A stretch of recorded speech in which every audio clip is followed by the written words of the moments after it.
Fala pessoal, estamos dando início agora ao nosso curso de Teoria dos Conjuntos, tá certo?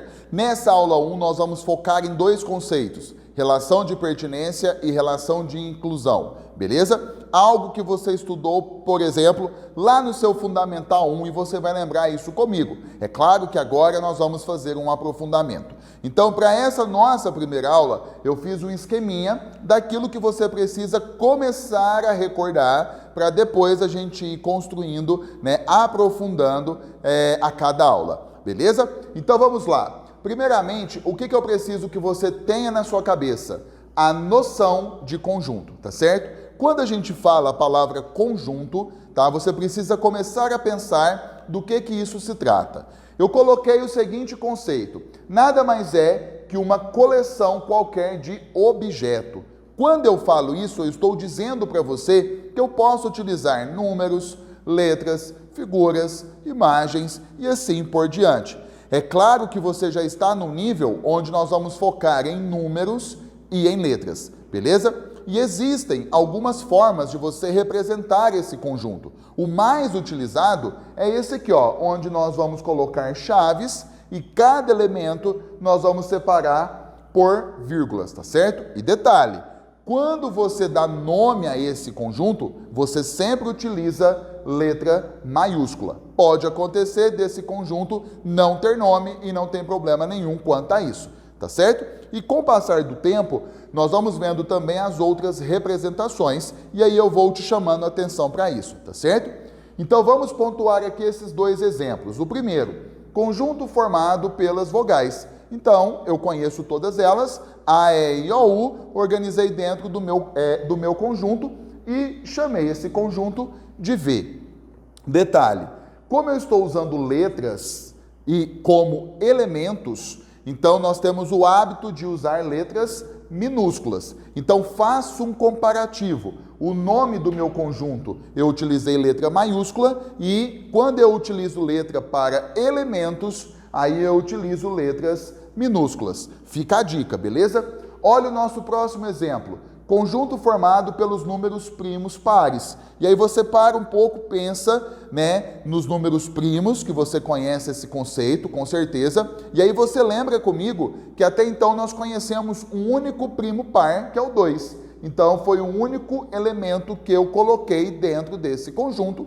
Por exemplo, chamei esse conjunto de P maiúsculo para representar a palavra primo, tá certo?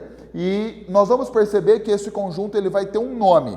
Como assim, professor? Por exemplo, como esse conjunto aqui ele possui um único elemento, nós vamos chamá-lo futuramente de conjunto unitário, beleza? Então, nesse primeiro momento aqui, eu quero te chamar a essa atenção. Quando a gente fala conjunto, tá? Qual que é a noção que você precisa ter? Beleza.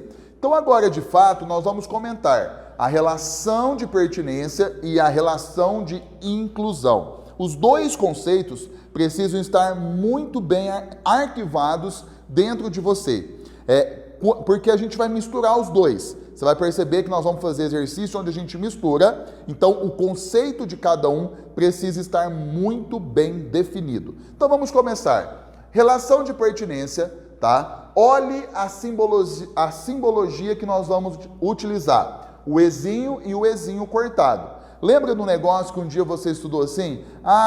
Essa figurinha pertence ou não pertence a esse círculo ou a essa imagem. Essa é a noção inicial de relação de pertinência que você teve um dia e agora nós vamos trabalhar um pouco mais aprofundado. Mas o que você precisa saber da relação de pertinência? O que é importante aqui?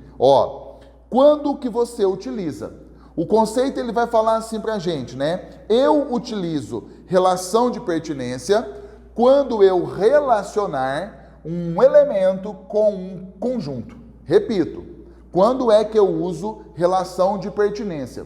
Eu uso esse conceito quando eu relaciono elemento e conjunto. Então vamos ver como que fica isso.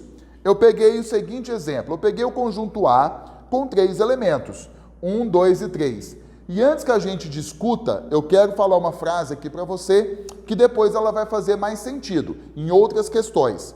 Por exemplo, aquilo que eu vejo dentro do meu conjunto, tá? Aquilo que eu vejo e como eu vejo, claro, dentro do meu conjunto, é o que nós chamamos de elementos. Por que eu estou te falando isso?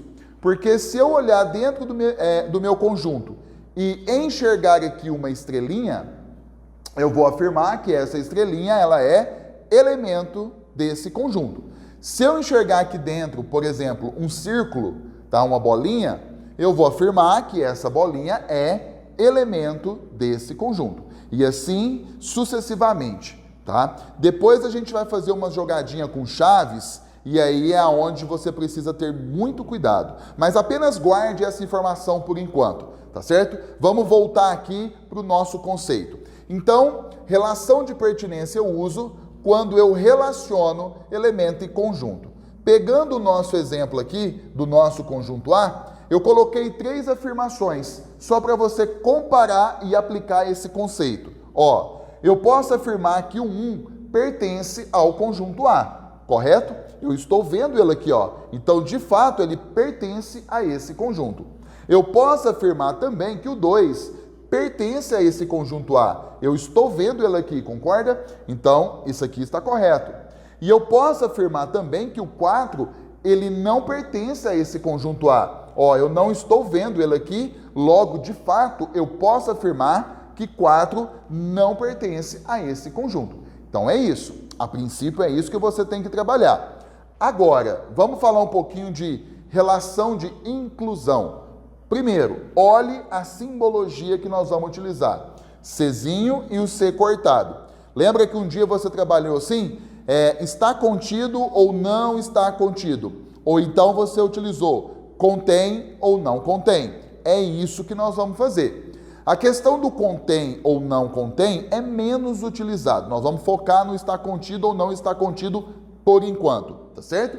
Vamos lá. A questão é, quando é que você utiliza desse conceito? É aí que está o tchan. Ó, quando você relacionar um conjunto com outro conjunto. Eu vou repetir.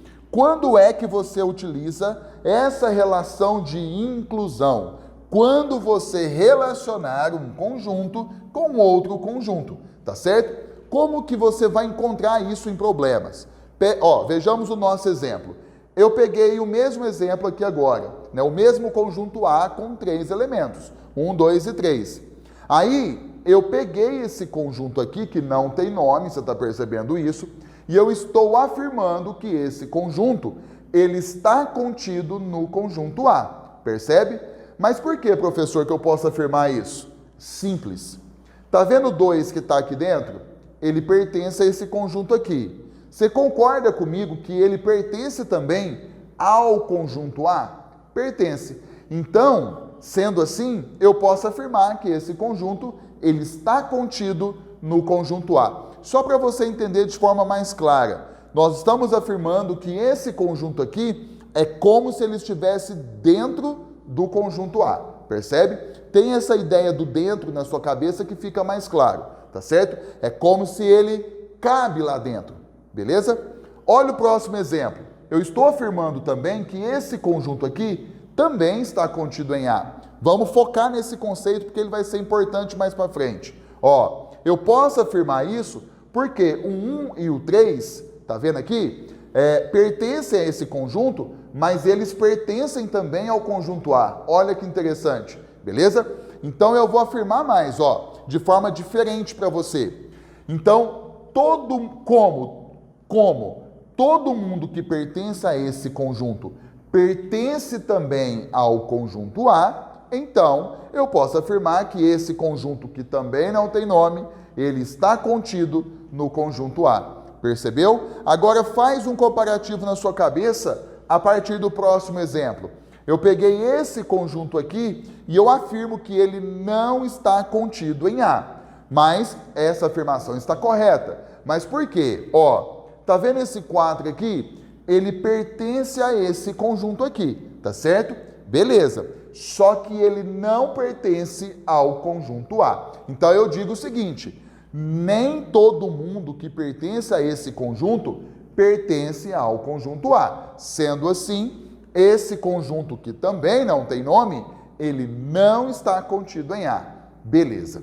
Então, compara. Relação de pertinência eu vou utilizar quando eu relacionar elemento e conjunto. Relação de inclusão eu vou utilizar quando eu relacionar um conjunto com outro conjunto. Para essa primeira aula, é isso que eu preciso que você entenda. Na próxima aula, você vai perceber que aí nós vamos aprofundar nesses dois conceitos e nós vamos mudar uma linguagem para a linguagem de subconjuntos. Até lá!